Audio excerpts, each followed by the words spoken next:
ஓராவது ஆண்டு நினைவுகூரல் நிகழ்விலே கலந்து கொண்டிருக்கக்கூடிய எங்களுடைய மூத்த அரசியல்வாதிகள், கட்சிசார் செயற்பாட்டாளர்கள், நலன் விரும்பிகள் அனைவருக்கும் என்னுடைய பணிவான வணக்கங்கள். எங்களுடைய மொழியினுடைய சிறப்பையும் அந்த மொழி சார்ந்த புலமையாளர்களினுடைய பெருமையையும் பறைசாற்றுகிற விதமாக 74ஆம் ஆண்டு ஒழுங்கு செய்யப்பட்டு நடத்தப்பட்ட தமிழாராய்ச்சி மாநாட்டினுடைய எதிர்பாராத பாதகமான விளைவுகளை இன்றைக்கு அதனுடைய 51ஆவது ஆண்டு நாளிலே நினைவு கூர்ந்து கொண்டிருக்கிறோம். இத்தகைய ஒரு பொழுதிலே தோல்வியடைந்த ஒரு இனமாக அல்லது தோற்கடிக்கப்பட்ட இனமாக எங்களுடைய அரசியல், சமூக, பொருளாதார எதிர்காலம் தொடர்பாக எங்களுடைய அபிப்பிராயங்களையும் சிந்தனைகளையும் மீள ஒரு தரம் அலச வேண்டிய அல்லது மீள்பார்வை செய்ய வேண்டிய தேவையில் நாங்கள் இருக்கிறோம். தமிழாராய்ச்சி மாநாடு 74ஆம் ஆண்டு நடைபெற்ற தமிழாராய்ச்சி மாநாட்டை போன்ற ஒரு மாநாட்டை மீள ஒருபோதும் நடத்த முடியாத இனமாக நாங்கள் இருந்திருக்கிறோம் என்பதை முதலிலே உணர வேண்டும். இதற்கான காரணங்கள் என்ன என்று பார்க்கிற பொழுது என்னுடைய சிற்றறிவுக்குட்பட்ட வகையிலே இந்த பிரச்சனையை அல்லது எங்களுடைய இனத்தினுடைய இப்போதைய பலவீனத்தை அல்லது தோல்வியை 2 அடிப்படைகளிலே நாங்கள் அணுகி பார்க்க வேண்டிய தேவை இருப்பதாக நான் நினைக்கிறேன். ஒன்று, இந்த தமிழாராய்ச்சி மாநாட்டு படுகொலைகளாக இருக்கட்டும் அல்லது அதற்கு முன்னரும் பின்னரும் தொடர்ச்சியாக வெவ்வேறு வடிவங்களிலே எங்களுடைய இனத்தின் மீது கட்டவிழ்த்து விடப்பட்ட வன்முறைகளாக இருக்கட்டும், அந்த வன்முறைகள் மீள நிகழாமையை உறுதிப்படுத்தக்கூடிய விதமாக இலங்கை அரசாங்கம் செய்திருக்கக்கூடிய செயற்பாடுகள் ஏதாவது இருக்கின்றனவா அல்லது இத்தகைய மீள நிகழாமையை உறுதிப்படுத்துவதற்கான செயற்பாடுகளை முன்னெடுப்பதற்கான விருப்பம் தன்னிலும் எங்களுடைய அரசாங்கத்திற்கு இருந்திருக்கிறதா?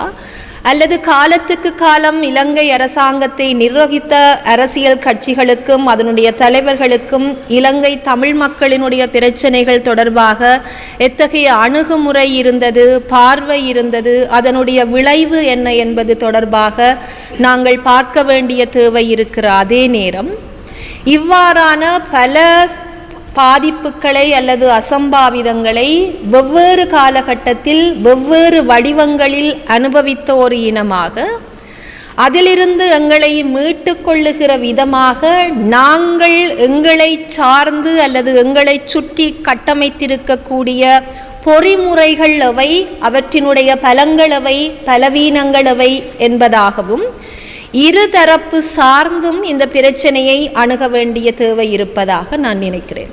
பொதுவாக எங்களுடைய பிரச்சனைகள் சார்ந்து எங்களுடைய அரசாங்கம் கொண்டிருக்கக்கூடிய அசமத்துவத்தையும் அல்லது அசமந்தத்தையும் புறக்கணிப்பையும் நாங்கள் நீண்ட காலமாக குறை சாட்டி வந்திருக்கிறோம். அந்த குறைகளை எடுத்து எம்பி வந்திருக்கிறோம். அதுவும் அவசியமானது என்று தான் நினைக்கிறேன். அரசாங்கம் ஒரு நாட்டிலே இருக்கக்கூடிய ஒரு இனத்தினுடைய உரிமைகளை பாதுகாத்து மேம்படுத்துவதற்காக செய்யப்படக்கூடிய விடயங்களாக சர்வதேச தரப்பிலே அடையாளப்படுத்தப்பட்டிருக்கக்கூடிய எத்தகைய விடயங்களை இலங்கை அரசாங்கம் தன்னுடைய உள்நாட்டு அரசியல் செயற்பாடுகளிலே முன்னெடுத்து வந்திருக்கிறது அல்லது அதற்கான மாற்றங்களை ஏற்படுத்துவதற்கான செயற்பாடுகளை செய்து வந்திருக்கிறது என்பதை அவதானித்து அது சார்ந்து எங்களுடைய அதிருப்திகளை முழுமையாக, தெளிவாக, துணிவாக சொல்ல வேண்டிய ஒரு இனமாக நாங்கள் இருக்கிறோம் என்பதிலே எனக்கு எந்தவிதமான மாற்று கருத்தும் இல்லை. என்னுடைய புரிதலின் அடிப்படையிலே அரசாங்கத்தின் மீதும் அரசாங்கத்தினுடைய நடவடிக்கைகள் தொடர்பிலும் எங்களுக்கு இருக்கக்கூடிய அதிருப்திகளை நாங்கள் ஏதோ ஒரு விதத்திலே தெளிவாக சொல்லி வந்திருக்கிறோம். இந்த அதிருப்தியை வெளிப்படுத்துவதன் மூலமாக எங்களுடைய இனத்திற்கு ஏதேனும் நன்மை கிடைக்குமா என்கிற கேள்வியும் எங்களில் சிலர் மத்தியிலே இருக்கிறது. இதனால் எந்தவிதமான பாரதூரமான மாற்றம் ஏற்படாமல் போகிற பட்சத்திலும் எங்களுடைய அதிருப்தியை தெளிவாக சொல்ல வேண்டிய ஒரு தேவை இருப்பதாக நான் நினைக்கிறேன். அது அரசாங்கத்தின் மீது ஒரு அழுத்தத்தை சிறிய அளவிலேனும் ஏற்படுத்தக்கூடும் என்பது என்னுடைய நம்பிக்கை. அந்த விதத்தில் நாங்கள் சரியான விதத்திலே செயற்பட்டிருக்கிறோம் என்று நான் நினைக்கிறேன். அவ்வாறுதான் எங்களுடைய இளைய சந்ததியினர் மத்தியிலே எங்களுடைய அரசியல் வரலாற்றையும் அதனுடைய முன்னெடுப்புகளையும் அதனுடைய பலங்களையும் அதனுடைய பலவீனங்களையும் அவர்களுக்கு புரிகிற விதத்திலே கடத்த வேண்டிய ஒரு தேவையும் ஒரு இனமாக எங்களுக்கு இருக்கிறது. எங்களுடைய கடந்த கால அரசியல் விடயங்களை நாங்கள் புதியவர்களுக்கு சொல்லி எங்களுடைய கசப்பான அனுபவங்களை இவ்வாறான ஒரு நினைவு கூறல் மூலமாக வெளிப்படுத்த வேண்டிய தேவையும் இருக்கிறது. அதையும் நாங்கள் சரியாக செய்கிறோம். ஆனால் எங்கே நாங்கள் தவறிழைத்திருக்கிறோம் என்று பார்க்கிற பொழுது, எங்களுடைய பிரச்சனைகளாக நீண்ட காலமாக புரையோடி போயிருக்கிற எங்களுடைய பிரச்சனைகளுக்கான தீர்வு என்ன என்பதிலே ஒரு இனமாக, ஒரு சமூகமாக, ஒரு அமைப்பாக, ஒரு இயக்கமாக எங்களுக்கான ஒரு ஒருமித்த சிந்தனை அல்லது கோட்பாடு அல்லது அந்த கோட்பாட்டை முன்னெடுத்து செல்வதற்கான செயற்பாடுகள் இருக்கிறதா என்று பார்க்கிற பொழுதுதான் நாங்கள் பாரிய அளவிலே தோற்று போயிருக்கிறோம் என்று நான் நினைக்கிறேன். எங்கள் மீது சிங்கள அரசாங்கமும் வெளிநாடுகளும் திட்டமிட்டு கட்டவிழ்த்து விட்ட வன்முறைகள் பற்றிய மாற்று கருத்துக்கள் எங்களில் யாருக்கும் இருக்க முடியாது. புறத்தரப்பினரிடமிருந்து எங்களுக்கு வரக்கூடிய அழுத்தங்கள் தொடர்பிலும் அவர்கள் தொடர்ச்சியாக எங்களுக்கு செய்து வந்திருக்கக்கூடிய அநியாயங்கள் தொடர்பிலும் எந்தவிதமான மாற்று கருத்தும் இருக்க முடியாது. அது நியாயப்படுத்தப்படக்கூடியதும் அன்று. ஆனால் எங்களுடைய பிரச்சனைக்கான தீர்வு எது என்பதிலும் அந்த தீர்வை முன்னெடுத்து செல்வதற்கான எங்களுடைய செயற்பாடுகள் தொடர்பிலும் நாங்கள் தெளிவான சிந்தனையோடு இருந்தோமா, இன்றைக்கு அந்த சிந்தனை எங்களிடத்தில் இருக்கிறதா என்பதுதான் நாங்கள் இப்போது அதிக கரிசனையோடு ஆராய வேண்டிய விடயமாக இருக்கிறது என்று நான் நினைக்கிறேன். எந்த ஒரு நாட்டிலும் இனங்கள் தங்களுடைய அடையாளங்கள் அடிப்படையிலே பிளவுபட்டு போயிருக்கிற பொழுது சுயநிர்ணய உரிமைக்காகவும் சுயாட்சிக்காகவும் சமத்துவத்திற்காகவும் அதிகார பரவலாக்கத்திற்காகவும் போராடி அது தொடர்பான முனைப்பான சிந்தனையோடு இருக்கிற பொழுது அத்தகைய விடயங்களை ஒரு நாட்டினுடைய அரசியல் அமைப்பின் ஊடாக முறையான அரசியல் அமைப்பு உருவாக்க செயற்பாடுகள் மூலமாக உள்வாங்கிக் கொள்ள வேண்டியது அந்தந்த நாட்டு அரசாங்கத்தினுடைய பொறுப்பு. அத்தகைய ஒரு பொறுப்பு அரசியல் அமைப்பு ரீதியாகவும் சட்ட ரீதியாகவும் தமிழ் மக்களினுடைய பிரச்சனைகளையும் அவர்களுடைய பிரச்சனைகளினுடைய அடிப்படைகளையும் தீர்ப்பதற்கான ஏற்பாடுகளை அரசியல் அமைப்பு ரீதியாக உள்வாங்கிக் கொள்ள வேண்டிய தேவை இலங்கை அரசாங்கத்திற்கு இருந்தது. இன்றைக்கும் அது இருக்கிறது. இலங்கைக்கான முதலாவது குடியரசு அரசியல் அமைப்பை உருவாக்கிய செயற்பாடு முன்னெடுக்கப்பட்ட போது எங்களுடைய தரப்பினர் சிறுபான்மை பிரதிநிதிகள் சமஷ்டி அடிப்படையிலான ஒரு அரசியல் அமைப்பு தேவை என்பதாக கூறியிருந்தார்கள். அந்த தேவை முழுமையாக தெளிவாக நிராகரிக்கப்பட்ட சூழ்நிலையிலே எங்களுடைய கட்சி உறுப்பினர்கள் பிரதிநிதிகள் அரசியல் அமைப்பு நிர்ணய சபை செயற்பாட்டிலிருந்து முழுமையாக வெளியேறியிருந்தார்கள். இந்த வெளியேற்றமும் முதலாவது குடியரசு அரசியல் யாப்பு உருவாக்க செயற்பாடும் அதனுடைய இறுதி ஏற்பாடுகளும் எங்களுக்கு ஒரு செய்தியை சொல்லி நிற்கிறது. தமிழ் மக்கள் சமஷ்டியை கோரி நின்ற போது சமஷ்டியை கொண்டிருக்கக்கூடிய அரசியல் அமைப்பு உருவாக்கப்படாவிட்டாலும் பரவாயில்லை, சமஷ்டிக்கு முற்றிலும் எதிரான ஒரு பண்பினை கொண்ட ஒற்றையாட்சி அரசியல் அமைப்பு எங்களுடைய நாட்டிலே உருவாக்கப்பட்டது. அந்த செயற்பாடு 78ஆம் ஆண்டு அரசியல் அமைப்பு உருவாக்க செயற்பாட்டிலும் தொடர்ந்து முன்னெடுக்கப்பட்டது. அதன் பின்னரும் காலத்துக்கு காலம் எங்களுடைய அரசியல் அமைப்பை சீர்திருத்துகிற செயற்பாடுகள் முன்னெடுக்கப்பட்ட போதெல்லாம் சுயாட்சியினுடைய முக்கியத்துவம் பற்றியும் சுயநிர்ணய உரிமையினுடைய முக்கியத்துவத்தை பற்றியும் அதிகார பரவலாக்கத்தினுடைய முக்கியத்துவம் பற்றியும் அதிகமாக பேசப்பட்டது. ஆனால் இதுவரையிலும் இந்த விடயங்களை உள்வாங்கியதான ஒரு அரசியல் அமைப்பு உருவாக்கப்படவில்லை. இப்போது பதவியேற்றிருக்கக்கூடிய அரசாங்கம் தான் செய்ய விரும்புவதாக சொல்லுகிற அரசியல் அமைப்பு சீர்திருத்த செயற்பாட்டிலும் நாங்கள் தமிழ் மக்கள் எதிர்பார்க்கிற விதமான ஒரு அரசியல் அமைப்பு மாற்றம் வருமா என்பது தொடர்பான தெளிவான நிலைமை இல்லை.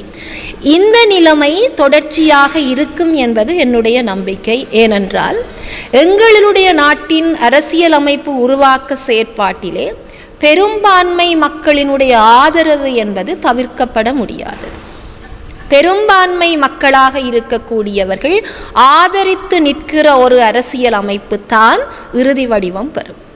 ஆகவே தமிழ் மக்களினுடைய பிரச்சனைகளை சரியாக சிங்கள தரப்பினர் புரிந்து கொண்டு இந்த ஒற்றையாட்சி கட்டமைப்பில் இருந்து விடுபட்டு சமஷ்டி பண்புகளை கொண்டதான ஒரு அரசியல் அமைப்பை இலங்கையிலே உருவாக்கி செயற்படுத்துவதற்கான விருப்பத்தை வெளிப்படுத்தி நிற்காத வரைக்கும் எங்களுடைய நாட்டிலே தமிழ் மக்களினுடைய அபிலாஷைகளை பூர்த்தி செய்கிற விதத்திலான ஒரு அரசியல் அமைப்பை உருவாக்குவது சாத்தியமில்லை. இத்தகைய களச்சூழ்நிலையை ஒரு இனமாக நாங்கள் புரிந்து கொண்டிருக்கிறோமா என்பது என்னிடத்திலே இருக்கக்கூடிய பெரிய கேள்வி. சமஷ்டி அடிப்படையிலான ஒரு அரசியல் அமைப்பு எங்களுக்கு தேவை என்பதிலே இங்கே இருக்கக்கூடிய யாருக்கும் மாற்று கருத்தில்லை, எங்கே இருக்கக்கூடியவர்களுக்கும் அது தொடர்பான மாற்று கருத்து இல்லை. ஆனால் சமஷ்டி அடிப்படையிலான ஒரு அரசியல் அமைப்பை இலங்கையிலே எவ்வாறு சாத்தியப்படுத்தி கொள்வது? அது முற்றிலுமாக இலங்கை மக்களினுடைய ஈடுபாட்டோடு செய்யப்பட வேண்டிய விடயமா, அல்லது எங்களில் சிலர் உறுதியாக நம்புவது போல சில வெளிநாட்டு தரப்புகளினுடைய ஆதரவோடு செய்யப்படக்கூடியதா என்று பார்த்தால் இங்கேதான் சர்வதேச சட்டத்தினுடைய இறைமை முதலான பல்வேறு கோட்பாடுகளினுடைய முக்கியத்துவத்தையும் அதனுடைய தாற்பயத்தையும் நாங்கள் விளங்கிக் கொள்ள வேண்டிய தேவை இருக்கிறது. எங்களுக்கு தெரியும், இந்த யுத்தத்தினுடைய முடிவிலே இலங்கை அரசாங்கத்தினால் செய்யப்பட்டதாக நிரூபிக்கப்பட்ட யுத்த குற்றங்கள் தொடர்பாக சர்வதேசம் பாரிய தீர்வை பெற்றுத்தரும் என்கிற நம்பிக்கையோடு நாங்கள் இருந்தோம். இன்றைக்கு யுத்தம் முடிந்து 15 ஆண்டுகள் முடிவடைந்து விட்டன. எந்த விதமான பொறுப்பு கூறலும் இல்லாத சூழ்நிலையிலே தான் நாங்கள் புதிய வருடத்தை எதிர்நோக்கி இருக்கிறோம். ஆகவே சர்வதேசத்தினால் தீர்வு வரும் என்பது நாங்கள் இன்னும் நம்ப முடியாத ஒரு விடயம் என்பதை நாங்கள் ஏன் புரிந்து கொள்ள தவறுகிறோம் என்பது எனக்கு புரியவில்லை. அடுத்தது, இது இலங்கை நாட்டினுடைய மக்கள் அனைவரும் ஒருங்கிணைந்து ஒன்றுபட்டு செய்யக்கூடிய விடயம் என்றால் இதை ஒருங்கிணைந்து செய்வதற்கான கட்டமைப்பை நாங்கள் தமிழர்கள் கொண்டிருக்கிறோமா? சிங்களவர்களோடு இணைந்து ஒரு அரசியல் அமைப்பை உருவாக்குதல் என்பது உண்மையில் இரண்டாம் பட்சம். வடக்கும் கிழக்கும் தமிழர்களினுடைய தாயகமாக அடையாளப்படுத்தப்பட்டிருக்கக்கூடிய சூழ்நிலையிலே தற்காலிகமாக இணைக்கப்பட்டிருந்த வடக்கு கிழக்கு ஒரு உயர் நீதிமன்ற தீர்ப்பினால் பிரிக்கப்பட்டிருக்கக்கூடிய சூழ்நிலையிலே கிழக்கிலே இருக்கக்கூடிய எங்களுடைய உறவுகளுக்கும் வடக்கில் இருக்கக்கூடிய எங்களுக்கும் இடையிலான அந்த பிணைப்பு இப்போது எவ்வாறானதானதொரு நிலையில் இருக்கிறது என்பதை பற்றி நாங்கள் யோசிக்கிறோமா? இப்போது நினைத்தாலும் எங்களுடைய அரசியல் அமைப்பிலே இருக்கக்கூடிய ஒரு ஏற்பாட்டை பயன்படுத்தி பாராளுமன்றம் வடக்கு கிழக்கையும் இணைக்க முடியும். ஆனால் வடக்கில் இருப்பவர்களோடு இணைவதற்கு கிழக்கில் இருப்பவர்கள் விரும்புகிறார்களா என்பதை நாங்கள் தெரிந்து கொள்ள முயற்சித்திருக்கிறோமா? கிழக்கிலே இருப்பவர்கள் வடக்கோடு இணைய விரும்பாத போது வடக்கு கிழக்கு தாயகம் அல்லது தமிழர் தாயகம் என்கிற சிந்தனையை நாங்கள் எவ்வாறு கடத்தி செல்வது? அதனை எவ்வாறு அடுத்த கட்டத்திற்கு கொண்டு செல்வது? ஆகவே எங்களுடைய விருப்பங்களை தெளிவாக சொல்லுகிற, எங்களுடைய பிரச்சனைகளுக்கான தீர்வை தெளிவாக அடையாளப்படுத்தி அதற்கான கொள்கை உருவாக்கங்களை செய்து கொள்கை உருவாக்கங்களோடு மாத்திரம் நின்று விடாமல் அந்த கொள்கைகளுக்கு செயல் வடிவம் கொடுப்பதற்கான செயற்பாடுகளை தயாரித்து அதனை அடுத்த கட்டங்களுக்கு நகர்த்துவதற்கான பொறுப்பை இப்போது தமிழ் மக்கள் சார்ந்து யார் கொண்டிருக்கிறார்கள் என்கிற கேள்வி இருக்கிறது. பூனைக்கு யார் மணி கட்டுவது என்பதாக கலாநிதி சர்வேஸ்வரன் கேட்டிருந்தார். இதை யார் செய்வது? ஒரு காலகட்டத்திலே தமிழ் மக்கள் சார்ந்து சுயநலம் அற்ற ஒரு அரசியல் நிலைப்பாட்டை எங்களுடைய கட்சி தலைமைகள் கொண்டிருந்ததாக அறிய முடிகிறது. இன்றைக்கு அந்த பொதுநலம் சார்ந்த அரசியல் நிலைமையோடு அல்லது அத்தகைய விருப்பங்களோடு அரசியல் கட்சிகளும் தலைமைகளும் இருக்கின்றனவா என்கிற கேள்வி இருக்கிறது. அரசியல் தலைவர்கள் மத்தியிலே இருக்கக்கூடிய கருத்து முரண்பாடுகளை தாண்டி எங்களுடைய இனத்தினுடைய உரிமைக்காக ஒருமித்து போராடக்கூடிய ஒரு அரசியல் சூழ்நிலை ஏன் எங்களிடத்தில் இப்போது இல்லை என்கிற கேள்வி நான் உட்பட சாதாரணமான மக்கள் மத்தியிலே இருக்கிறது. இதனுடைய ஒரு விளைவாகத்தான் நடந்து முடிந்த பாராளுமன்ற தேர்தலை நாங்கள் பார்த்தாக வேண்டிய தேவை இருக்கிறது. பல சந்தர்ப்பங்களிலே நாங்கள் பல விடயங்களை படித்திருக்க வேண்டும். அதிலிருந்து சில பாடங்களை கற்றுக்கொண்டு எங்களுடைய செல்நெறியை சரிப்படுத்தி இருக்க வேண்டும். நாங்கள் அதை செய்ய தவறி இருக்கிறோம். 2024 பாராளுமன்ற தேர்தல் மீளவும் ஒரு படிப்பினையை தந்திருக்கிறது. அதிலிருந்து எதையாவது கற்றுக்கொண்டு ஒரு இனமாக அதனுடைய விடுதலைக்காக நாங்கள் ஒருமித்து போராட தயாராக இருக்கிறோமா என்பதுதான் என்னை பொறுத்தவரையிலே முதலாவது பிரச்சனை. சிங்களவர்கள் என்ன செய்கிறார்கள், சிங்கள அரசாங்கம் என்ன செய்கிறது, அல்லது இப்போது இருக்கக்கூடிய NPP அரசாங்கம் என்ன செய்ய போகிறது, சர்வதேசம் என்ன செய்ய போகிறது என்கிற கேள்விகள் எல்லாம் இரண்டாம் பட்சமானவை. நாங்கள் ஒரு இயக்கமாக, எங்களுக்கு தெரியும் நாங்கள் ஒரு இயக்கமாக போராடி இருக்கிறோம். அந்த போராட்டங்களினுடைய பலங்களும் எங்களுக்கு தெரியும், பலவீனங்களும் தெரியும். அந்த பல்வேறு விதமான போராட்ட வடிவங்களை கையாண்டு எதுவும் வெற்றி தராத ஒரு சூழ்நிலையிலே நாங்கள் ஒரு ஆயுத போராட்டத்தையும் கையிலேந்தி இருக்கிறோம். ஆயுத போராட்டமும் மௌனிக்கப்பட்டதாக நாங்கள் சொல்லுகிற சூழ்நிலையிலே மீளவும் எங்களை ஒரு இயக்கமாக வடிவமைப்பதற்கான பொறிமுறைகள் எங்களிடம் ஏதாவது இருக்கிறதா? அந்த பொறிமுறைகளை ஒரு சிலர் தயாரிக்கக்கூடும். எனக்கு தெரிந்து அவ்வாறான பொறிமுறைகளை தயாரிக்கக்கூடிய வல்லமை படைத்தவர்கள் எங்கள் மத்தியிலே இருக்கிறார்கள். அவ்வாறானவர்கள் சில பொறிமுறைகளோடு முன் வருகிற பொழுது எங்களுடைய அரசியல் தலைவர்களாக தங்களை அடையாளப்படுத்தக்கூடிய அனைவரும் அதன் பின்னால் நின்று அதை ஒரு இயக்கமாக முழுமையாக வடிவமைத்து அதை சமூகமயப்படுத்தி, இன்றைக்கு எங்களுடைய அரசியலை சமூகமயப்படுத்துதல் செயற்பாட்டிலும் நாங்கள் தவறி இருக்கிறோம் என்று நினைக்கிறேன். பொதுவாக தமிழ் தேசிய அரசியலிலே அதனை சமூகமயப்படுத்துதல் என்பது பாரிய தோல்வி அடைந்திருப்பதாக நான் நினைக்கிறேன்.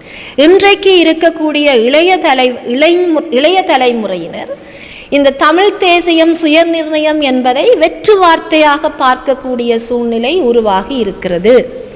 அதற்கான காரணத்தை நாங்கள் ஆராய்ந்து கண்டுபிடிக்க வேண்டிய தேவை இருக்கிறது. காரணம், இன்றைய தலைமுறையினர் இது ஒரு சாத்தியமற்ற விடயம் என்கிற முடிவுக்கு வந்துவிட்டார்களா என்பது ஒன்று, அல்லது இதை சாத்தியப்படுத்துவதற்கான செயற்பாடுகள் எதனையும் எங்களுடைய தலைவர்கள் செய்யவில்லை என்கிறதான விரக்தியிலே மாற்று அரசியல் நிலைப்பாடுகளை ஆதரிக்கிறார்களா என்பது இன்னொரு கேள்வி.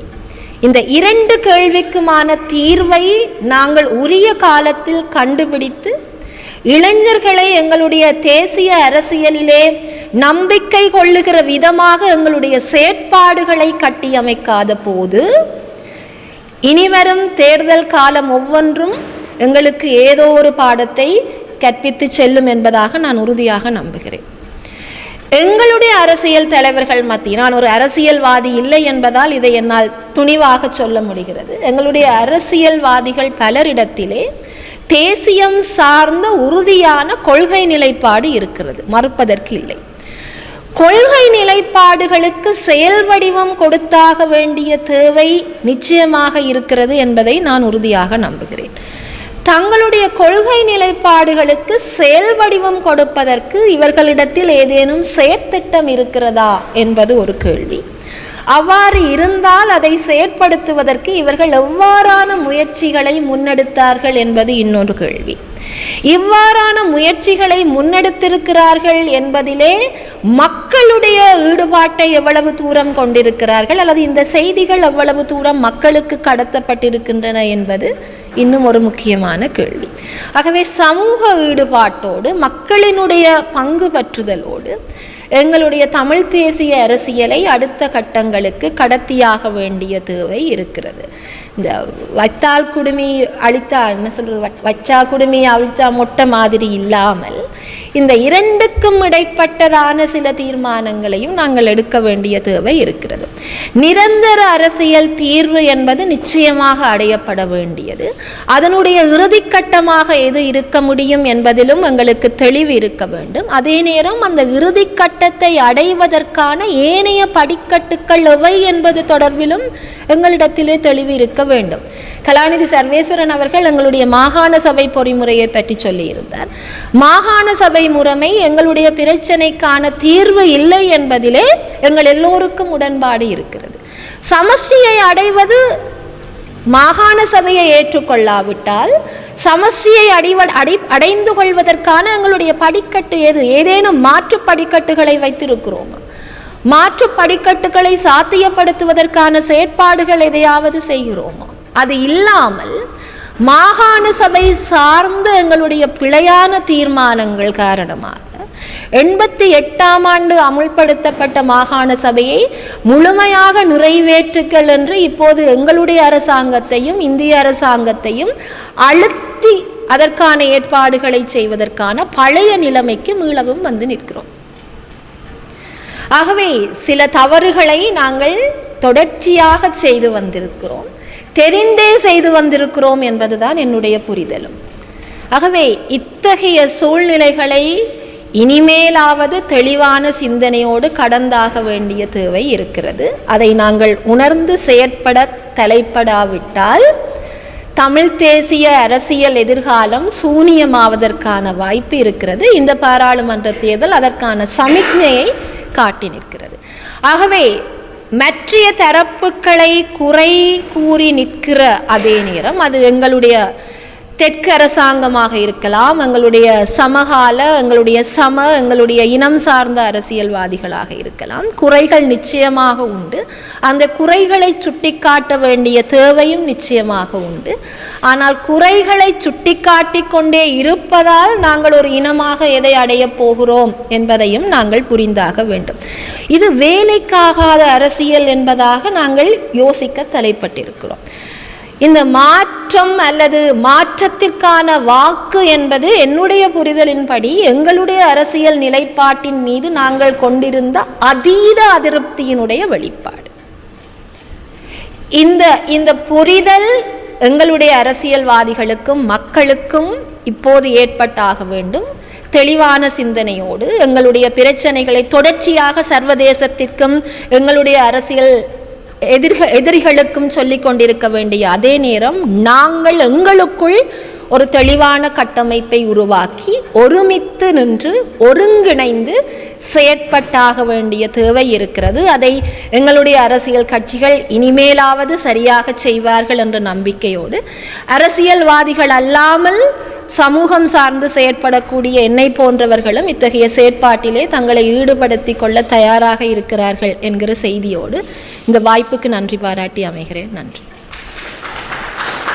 நிகழ்விலே கலந்து கொண்ட 4 பேச்சாளர்களும் மிக ஆரோக்கியமான சிந்தனையை கிளறுகின்ற கருத்துக்களை முன்வைத்திருக்கிறார்கள் என்பதிலே நான் நம்புகிறேன்.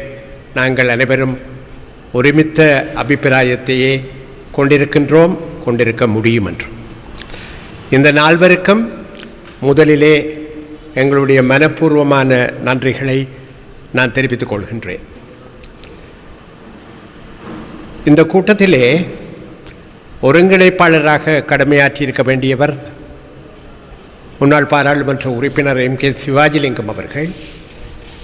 ஆனால் இன்னும் ஒரு நிகழ்விலே தவிர்க்கப்பட முடியாத சூழ்நிலையிலே அவர் ஏற்கனவே ஒப்புக்கொண்டபடி கலந்து கொள்ள வேண்டிய நிர்பந்த காரணமாக அவரால் கலந்து கொள்ள முடியாமல் போய்விட்டது. அதனால் இந்த கூட்டத்திலே நிறைவுரை நிகழ்த்த வேண்டிய நானே ஒருங்கிணைக்கின்ற பொறுப்பையும் ஏற்க வேண்டிய கட்டாயமான சூழ்நிலை எனக்கு ஏற்பட்டது. நிறைவுரையை தயவு கூர்ந்து 10 நிமிடங்களுக்குள்ளே நான் நிகழ்த்துகிற பொழுது உங்கள் அனைவருடைய கவனத்தையும் நான் கோர விரும்புகின்றேன். இப்பொழுதெல்லாம் தமிழ் தேசியம் மட்டக்களப்பு மாவட்டம் தவிர ஏனைய தமிழீழத்தின் ஏனைய மாவட்டங்களிலே தோற்கடிக்கப்பட்டிருக்கிறது என்கிற ஒரு தவறான கருத்து பலராலும் பல்வேறு காரணங்களாலே அவ்வப்போது கூறப்பட்டு வருகிறது. எம்மவர்களில் சிலரும் தங்களை அறியாமல் அதனை ஒப்புக்கொள்வது போல தொலைக்காட்சி நிகழ்ச்சிகளிலே பத்திரிகை பேட்டிகளிலே கூறத் தொடங்கியிருக்கிறார்கள். உண்மை அப்படி அல்ல. யாழ்ப்பாண மாவட்டத்தின் தேர்தல் முடிவுகளை, வன்னி தேர்தல் மாவட்டத்தின் முடிவுகளை புள்ளி விபர ரீதியாக கடந்த தேர்தல் முடிவுகளோடு ஒப்பிட்டு பார்த்தால் தமிழ் தேசியம் மட்டக்களப்பு மாவட்டத்தைப் போல இந்த மாவட்டத்திலும் எழுந்திருக்கிறது என்பதை, தொடர்ந்து எழுந்திருக்கிறது என்பதை எவரும் புரிந்து கொள்ள முடியும். புள்ளி விபரங்களை கூட்டி கழித்து காட்டி உங்கள் நேரத்தை நான் எடுத்துக்கொள்ள விரும்பவில்லை.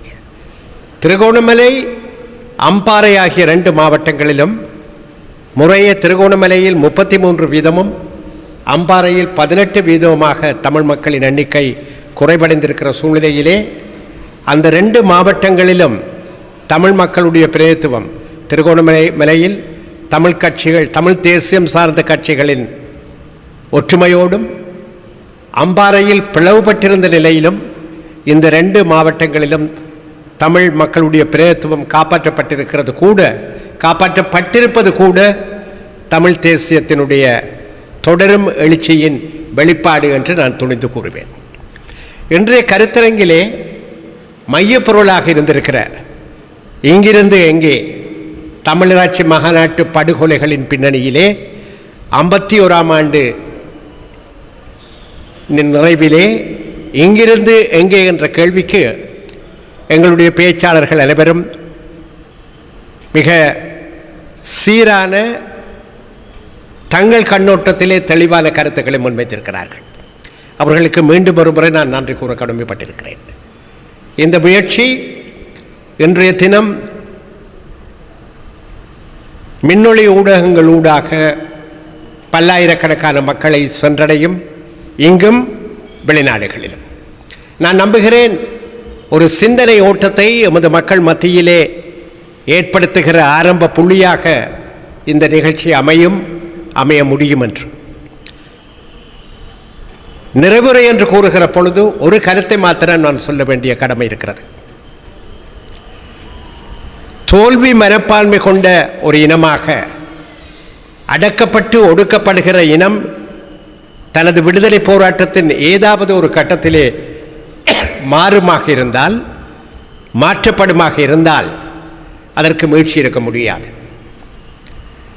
நாங்கள் எங்களுடைய இலட்சியம் என்ன என்பதிலே தெளிவாக இருந்தால், எங்களுடைய இலக்கு என்ன என்பதிலே தெளிவாக இருந்தால், எங்கிருந்து எங்கே போக வேண்டும் என்பதிலே தெளிவாக இருந்தால், எந்த சக்தியும் சதியும் எங்களை திசை திருப்ப முடியாது. நீண்ட நெடுங்காலமாக உறுதியோடு நமது மக்கள் இலட்சிய பாதையில் நடந்து வந்திருக்கிறார்கள். தலைவர்கள் தடம் மாறலாம், கட்சிகள் தடுமாறலாம், சுயநல கிருமிகள் குறுக்கே நிற்கலாம், ஏன் கோடிக்கணக்கான பணம் கூட பரிமாறப்படுவதன் ஊடாக எங்களிலே சிலர் விலை போயிருக்கலாம், விலை போய்கொண்டிருக்கலாம். ஆனால் ஒட்டுமொத்த தமிழினம் மிக பெரும்பான்மையாக சாதாரணமாக தங்கள் அன்றாட வாழ்வை பற்றி கவலைப்படுகிற அப்பாவி பொதுமக்களை கொண்டிருக்கிற எங்களுடைய இனம், பொத்துவில் தொடக்கம் பொலிகொண்டி வரை என்று எதிர்பாராத ஒரு வெற்றியை பெற்ற கூட்ட அமைப்பாளர்களே அந்த நிகழ்ச்சியின் அமைப்பாளர்களே எதிர்பார்த்திராத வெற்றியை பெற்ற அந்த நிகழ்விலே பெரும் எண்ணிக்கையிலே கலந்து கொண்ட இளம் சந்ததியை கொண்டிருக்கிற எங்கள் இனம் ஒரு பொழுதும் தடுமாற மாட்டாது, தடுமாற முடியாது. தடுமாறுவதற்கு எவர் முயன்றாலும் அதை நாங்கள் அனுமதிக்க முடியாது. தலைவர்கள் என்பவர்கள் வழிகாட்ட வேண்டும். தலைவர்கள் என்பவர்கள் ஆங்கிலத்திலே சொல்வதாக இருந்தால் leader should lead and not to be led. தலைவர்கள் தலைமை தாங்க வேண்டும், தலைமையை வழங்க வேண்டும். அவர்கள் பின்னால் செல்பவர்களாக மாறிவிடக்கூடாது. தமிழ் தேசியம் என்ற பலமான சக்தி மிக பெரும்பான்மையான தமிழ் மக்களின் உள்ளங்களிலே நீறு பூத்த நெருப்பாக எரிந்து கொண்டிருக்கிற நிலையிலே நான் உறுதியாக சொல்லுவேன், ஒவ்வொரு வார்த்தையையும் உறுதியாக சொல்வேன். நாங்கள் தோற்கடிக்கப்படவில்லை, தோற்கடிக்கப்பட முடியாதவர்கள். ஒரு கட்டத்திலே எங்கள் விடுதலை போராட்டத்திலே தமிழ் ஈழம் எங்கள் கைவிரல் நுனி எட்டுகிற தூரத்திலே இருந்தது. ஏன் அதை நாங்கள் இழந்தோம், எத்தனை சந்தர்ப்பங்களில் நாங்கள் இழந்தோம் என்பதை நீங்கள் எல்லோரும் சில நிகழ்வுகளை மீட்டு பார்த்தால் அறிந்து கொள்வீர்கள். அவற்றையெல்லாம் இந்த நிகழ்விலே கிளறுவது பொருத்தமானது அல்ல. தமிழீழம்தான் இப்பொழுது கொஞ்சம் தொலைதூர கனவாக போய்விட்டது என்றால், அந்த ஜதார்த்தத்தின் பின்னணியிலே எங்கள் இலட்சியம் இன்றைக்கு எதுவாக இருக்க முடியும்? இந்த நாட்டுக்குள்ளே, எமது மரபு வழி தாயகத்திலே, எங்கள் தாயகம் எங்களுக்கு உரியது என்ற அடிப்படையிலே ஒரு பூரண சுயாட்சியை கோருவதற்கு எங்களுக்கு சகல உரித்தும் உண்டு. பலருக்கு தெரியாத ஒரு விடயம், இந்த நாட்டிலே இன்றைக்கு நான் தமிழீழம் கோருகிறேன் என்று சொன்னால் சட்டம் என் மீது பாய முடியாது. இன்றிருக்கிற நிலையிலே சட்டம் என் மீது பாய முடியாது. ஆனால் தமிழீழத்தை நாங்கள் இப்பொழுது கோரி நிற்கவில்லை. ஜதார்த்தத்தை உணர்ந்தவர்களாக, எங்கள் பலத்தை பலவீனங்களை உணர்ந்து கொண்டிருப்பவர்களாக, எங்கள் மண்ணிலே எங்கள் தாயகத்திலே நாங்கள் கோரி நின்ற தனி நாட்டிற்கு பதிலாக ஒரு பூரண சுயாட்சி அரசினை கோருகிற நிலைமை இன்றைக்கு தமிழ் மக்கள் தரப்பிலே ஏற்பட்டிருக்கிறது. அந்த லட்சியத்தை மையமாக வைத்து தமிழ் தேசியவாதிகள் அனைவரும், தமிழ் தேசியத்தை நேசிக்கிற தமிழ் உடன்பிறப்புகள் அனைவரும் அணிதிரள வேண்டிய அவசியம் இப்பொழுது இருக்கிறது. இது அரசியல் கட்சிகளுக்கு மாத்திரமல்ல, அரசியல் பேசுகின்றவர்களுக்கு மாத்திரமல்ல, தேர்தலுக்காக தங்கள் அரசியலை மட்டுப்படுத்திக் கொள்கிற அரசியல்வாதிகளுக்கு அப்பால் அரசியலிலே செயற்பட்டு கொண்டிருக்கிற தமிழ் தேசியவாதிகளுக்கு மாத்திரமல்ல, ஒட்டுமொத்த தமிழ் மக்களுக்கும் இன்றைக்கு ஒரு பாரிய கடமை. இந்த கடமையிலே எனக்கு முன்னாலே உரையாற்றிய ஒரு பேச்சாளர் குறிப்பிட்டது போல, அரசியலில் ஈடுபடாதவர்கள் ஆனால் புத்திஜீவிகள், பல்வேறு துறைகளை சார்ந்தவர்கள், சமூகத்தின் பல்வேறு தளங்களிலே வாழ்ந்து கொண்டிருப்பவர்கள், இளையவர்கள், நடுத்தர வயதினர், முதியவர் என்ற பேதமின்றி ஒட்டுமொத்த தமிழினம் ஒரு கற்பாறையை போல ஒன்றுபட்டு எழுந்திருக்க முடியுமாக இருந்தால், நான் உறுதியாக சொல்கின்றேன், இங்கிருந்து எங்கே என்ற கேள்விக்கு நாங்கள் அங்கேதான் என்று கூறுவது மாத்திரமல்ல, ஒரு சந்தர்ப்பத்திலே ஒரு சில ஆண்டுகளுக்குள்ளே இங்கே வந்துவிட்டோம், எங்கே வர விரும்பினோமோ அங்கே வந்துவிட்டோம் என்று நெஞ்சை நிமிர்த்தி கூற முடியும். நம்பிக்கைதான் எந்த ஒரு நிகழ்விலும் அடிப்படையானது. Determination is half the battle. ஒரு யுத்தத்தில், ஒரு போரில் வைராகியம், தீர்மானம், அதுதான் முக்கியமானது. எங்களால் முடியும் என்று முதலிலே நாங்கள் நம்ப வேண்டும். நாங்கள் பலவீனமானவர்கள் அல்ல. சில பத்திரிகை விமர்சகர்கள் எங்கள் மத்தியிலே இருந்து கொண்டு கூட அவர்கள் நேர்மையாக சிந்திக்கிறார்களோ என்னவோ எனக்கு தெரியாது. நேர்மையாக சிந்திக்கிறார்கள் என்று நான் நம்ப விரும்புகிறேன். ஆனால் அவர்கள் எங்கள் மக்களை பலவீனப்படுத்துவதற்கு வாரம் ஒரு சிலர் தினசரி எழுதி கொண்டிருக்கிறார்கள். அவற்றை எல்லாம் ஒருபுறம் ஒதுக்கிவிடுங்கள். தம்பி அங்கிரநேசன் சொன்னது போல, தேர்தல் காலத்திலே விலை போன அரசியல் குப்பைகளை ஒருபுறம் ஒதுக்கிவிடுங்கள்.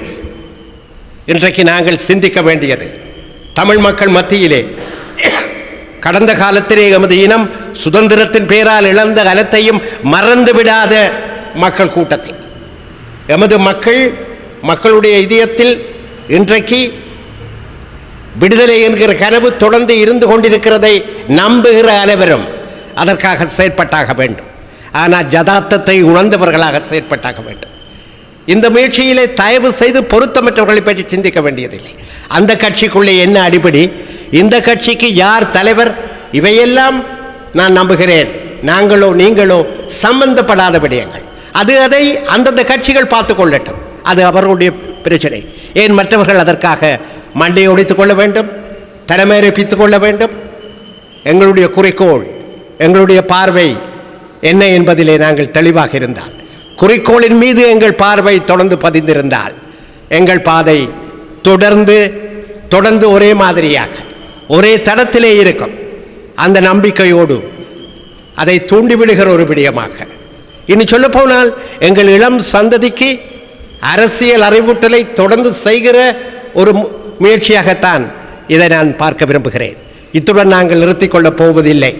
தமிழகத்தின் பல்வேறு பகுதிகளிலே காலத்திற்கு காலம் அவ்வப்போது பொருத்தமான அரசியல் தலைப்புகளிலே உரியவர்களை, பொருத்தமானவர்களை, ஆரோக்கியமாக சிந்திப்பவர்களை, அரசியல் நோயாளிகளை அல்ல, அரசியல்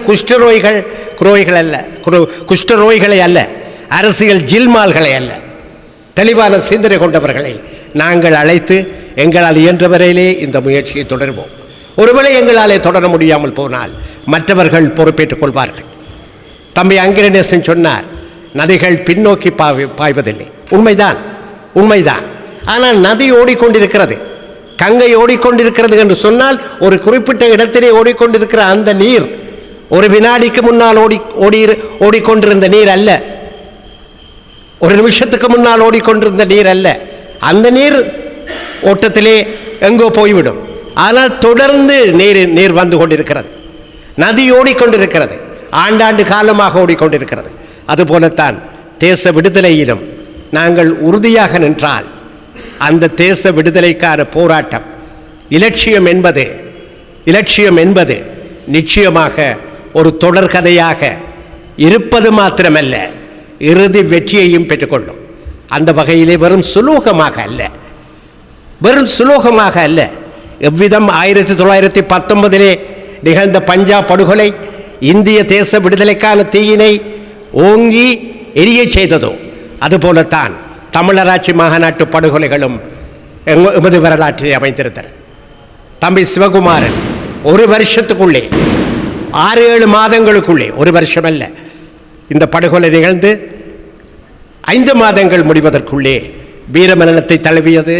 அதனைத் தொடர்ந்து ஏற்பட்ட இன்னும் ஒரு எழுச்சி, பின்னர் வட்டுக்கோட்டை தீர்மானம், 77 தமிழ் மக்கள் வழங்கிய திட்டவட்டமான ஆணை, அதற்கு பின்னர் தமிழ் மக்கள் மீது ஏவி விடப்பட்ட அரச பயங்கரவாதம், இவற்றின் விளைவாக வீறு கொண்டெழுந்த ஆயுத போராட்டம், ஏற்கனவே ஆரம்பிக்கப்பட்டிருந்த போராட்டம் உத்வேகம் பெற்று வீறு கொண்டு எழுந்த அந்த நிலைமை, இதற்கு பின்னர் நிகழ்ந்த அந்த வரலாற்றிலே திருப்ப எழுதப்பட்ட வீர காவியங்கள் இருந்து நாங்கள் எங்கள் இலட்சியத்தை அடைய முடியவில்லை என்றால் அதற்கான காரணம் நாங்கள் சந்தர்ப்பங்களை தவறவிட்டது தான். இப்பொழுது 13வது திருத்தம், அது இருக்கட்டும், அதை யாரும் தூக்கி எறிய வேண்டியதில்லை, இருப்பதை வேண்டாம் என்று சொல்ல வேண்டியதில்லை. இந்திய இலங்கை ஒப்பந்தத்தின் விளைவாக வந்தது தான் 13வது திருத்தம். அது இந்தியாவும் இலங்கையும் 2 இறமை உள்ள நாடுகளாக செய்து கொண்ட ஒப்பந்தம். எங்களை விட அதை பற்றி கவலைப்பட வேண்டியது இந்தியா. ஆகவே 13வது திருத்தம் அது இருந்து கொள்ளட்டும், அதை நடைமுறைப்படுத்துங்கள் என்று கேட்பதிலே, எங்கள் தரப்பு கேட்பதிலே எந்த தப்பும் இல்லை. ஆனால் அது எங்களுடைய குறிக்கோள் அல்ல, அது எங்களுடைய அரசியல் தீர்வு அல்ல. அதிலே நாங்கள் உறுதியாக இருந்தால் பூரண சுயாட்சி என்கிற அந்த கோட்பாட்டின் அடிப்படையிலே தமிழ் தேசிய சக்திகள் அனைவரும் தமிழ் மக்களை அணிதிரட்ட முடியும். அணிதிரட்டுவது இன்றைய காலத்தின் கட்டாய கடமை. அதை நீங்களும் நாங்களும் அனைவரும், நான் மீண்டும் சொல்கிறேன், வீசி எறிய வேண்டிய அரசியல் குப்பைகளை எங்கே போட வேண்டுமோ அங்கே போட்டுவிட்டு, எங்கே அவர்களை அனுப்ப வேண்டுமோ அவர்களை எல்லாம் அங்கே அனுப்பிவிட்டு, தமிழ் தேசம் ஒரு வீறு கொண்ட தேசமாக மீண்டும் எழ வேண்டும், எழ முடியும், எழ வைப்போம் என்கிற அந்த உறுதியோடு, அந்த வைராக்கியத்தோடு இந்த கருத்தரங்குக்கு பொங்கலையும் புறக்கணித்து, பொங்கல் ஏற்பாடுகளையும் புறக்கணித்து வந்திருக்கிற நீங்கள் ஒவ்வொருவரும் ஆக குறைந்தது 1000 பேருக்கு சமன் என்கிற அந்த திருப்தியோடு இந்த நிகழ்ச்சியை நடத்திய நாங்கள் மீண்டும் உங்களுக்கு நன்றி கூறி, இந்த நிகழ்வை மின் ஊடகங்கள் ஊடாக காடுகின்ற எமது மக்களும் எங்களோடு உணர்வு பூர்வமாக இந்த நிகழ்வு தொடர்பிலே இணைந்து நிற்பார்கள் என்கிற அந்த எதிர்பார்ப்போடு இந்த நிகழ்வை நாங்கள் நிறைவு செய்கின்றோம். மீண்டும் உங்கள் அனைவருக்கு நன்றி கூறுகின்றேன். குறிப்பாக குறுகிய இடைவெளியிலே எங்கள் அழைப்பை ஏற்று வந்த அந்த 4 பேச்சாளர்களுக்கும் மாத்திரமல்ல, இங்கே வந்த உங்கள் அனைவருக்கும், இங்கே பல கடமைகள் இருந்தும் கலந்து கொண்ட தம்பி பிரேமச்சந்திரன் அவர்களுக்கும் சிறப்பாக, உங்கள் அனைவருக்கும் சிறப்பாக மீண்டும் நன்றி கூறி இந்த நிகழ்வை நாங்கள் நிறைவு செய்கின்றோம். நன்றி நண்பர்களே. இன்றைய இந்த கருத்தமர்வுக்கு ஏற்பாடு செய்து தலைமை வகித்து கொண்டிருக்கின்ற அண்ணர் ஸ்ரீகாந்த் அவர்களே, நண்பர் சுரேஷ் பிரேமச்சந்திரன் அவர்களே, இங்கே உரையாற்றி அமைந்திருக்கக்கூடிய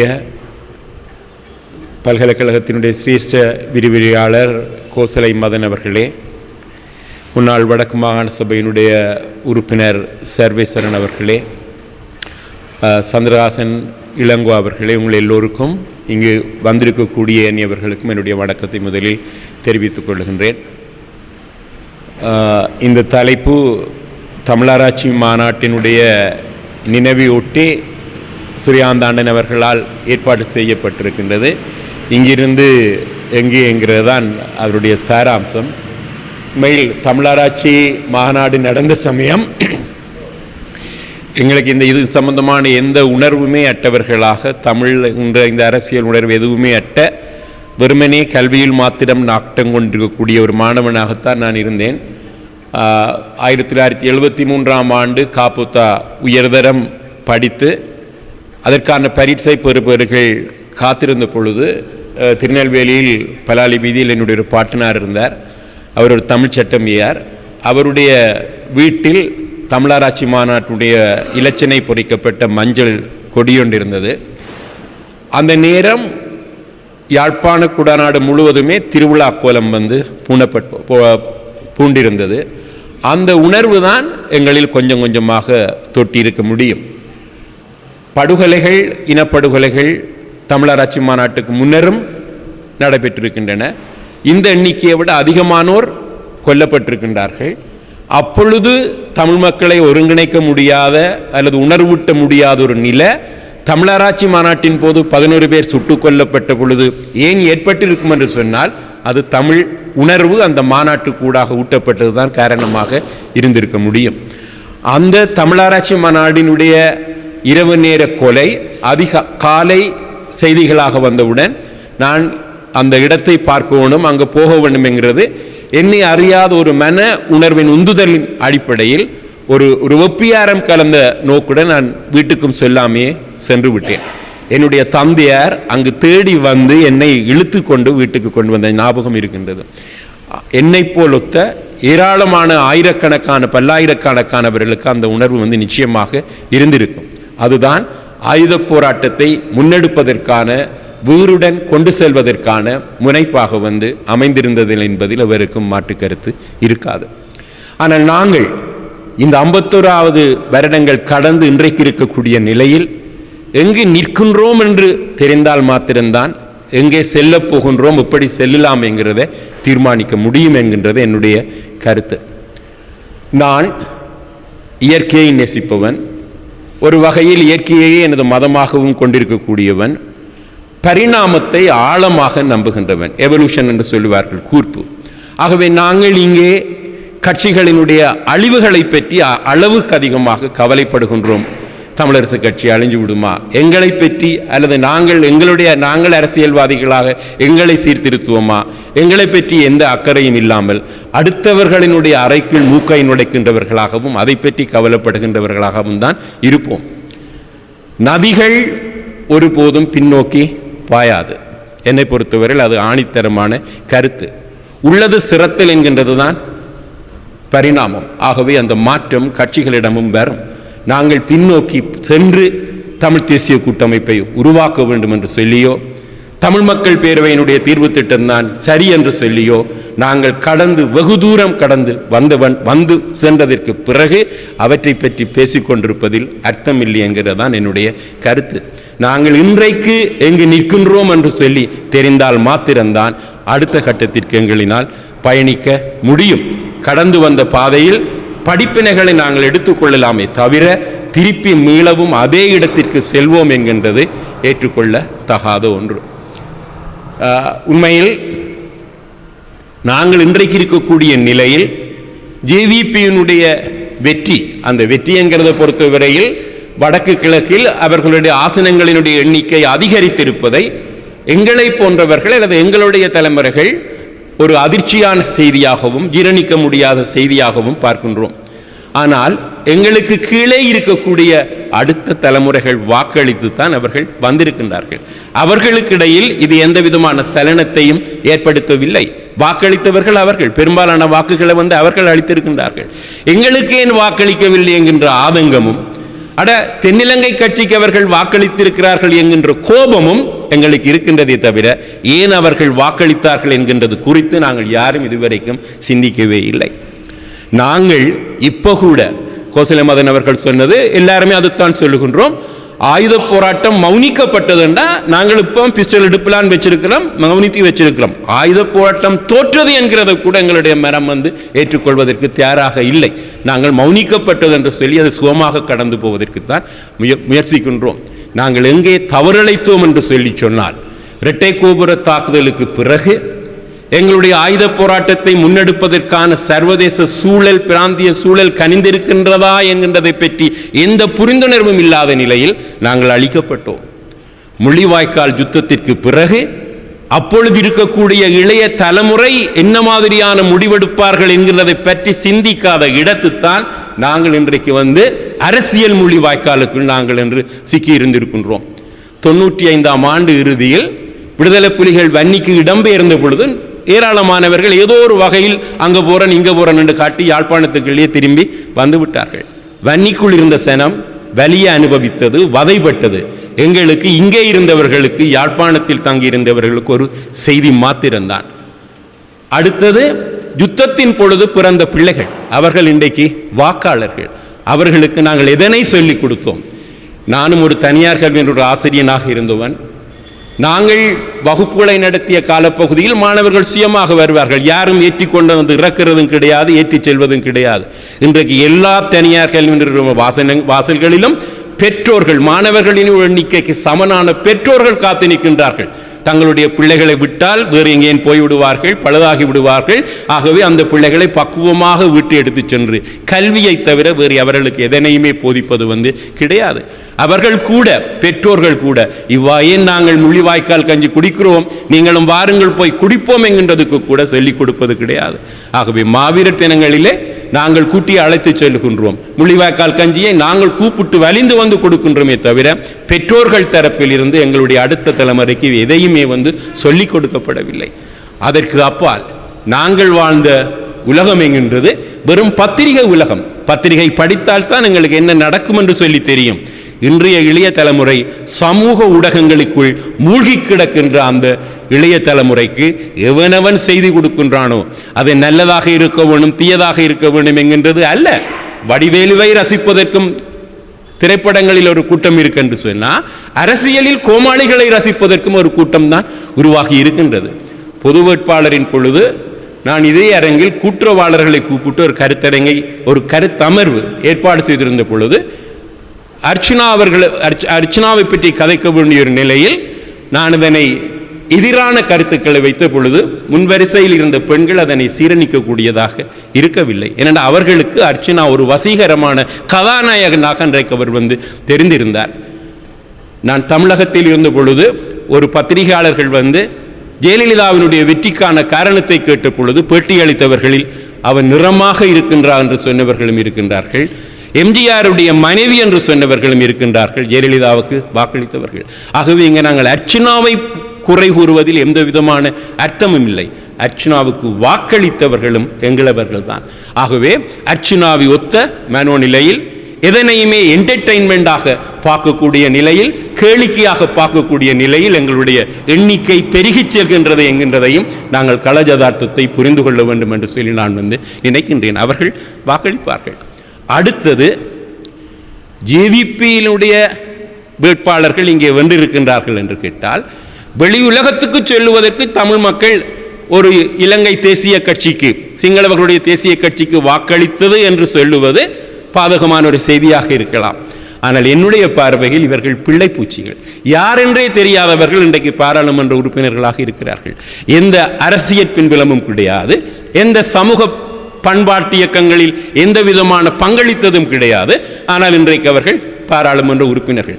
அவர்களினால் எங்களுக்கு பாதிப்பு இல்லை.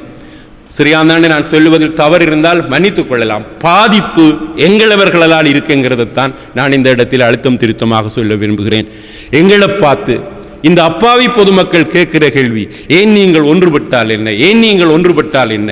ஒன்றுபடுதல் என்கின்றது என்ன?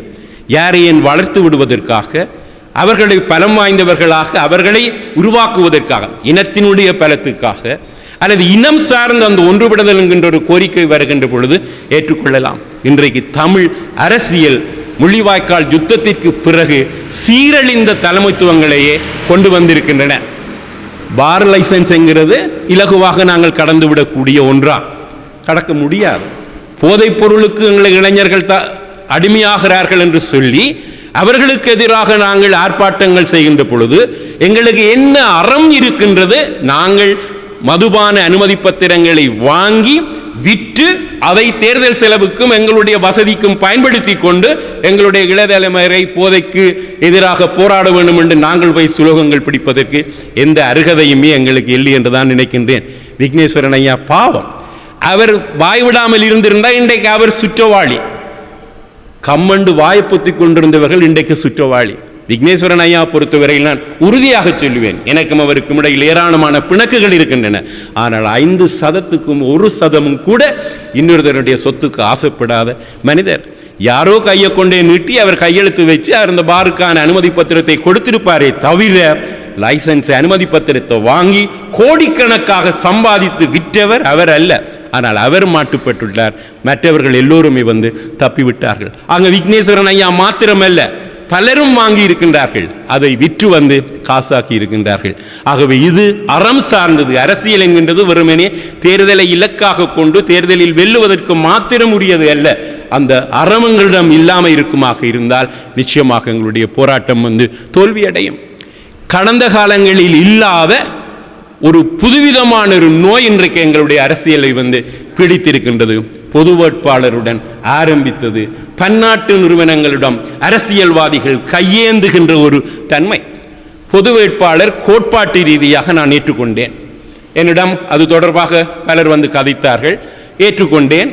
அது என்னால் என்னுடைய சக்திக்கு மீறாக நான் பொது வேட்பாளருக்காக உழைத்தேன். ஆனால் அதற்கு பின்னால் ஒவ்வொருத்தருக்கும் ஒரு நிகழ்ச்சி நிரல் இருந்ததை என்கிறதையும் நாங்கள் ஏற்றுக்கொள்ள வேண்டும்.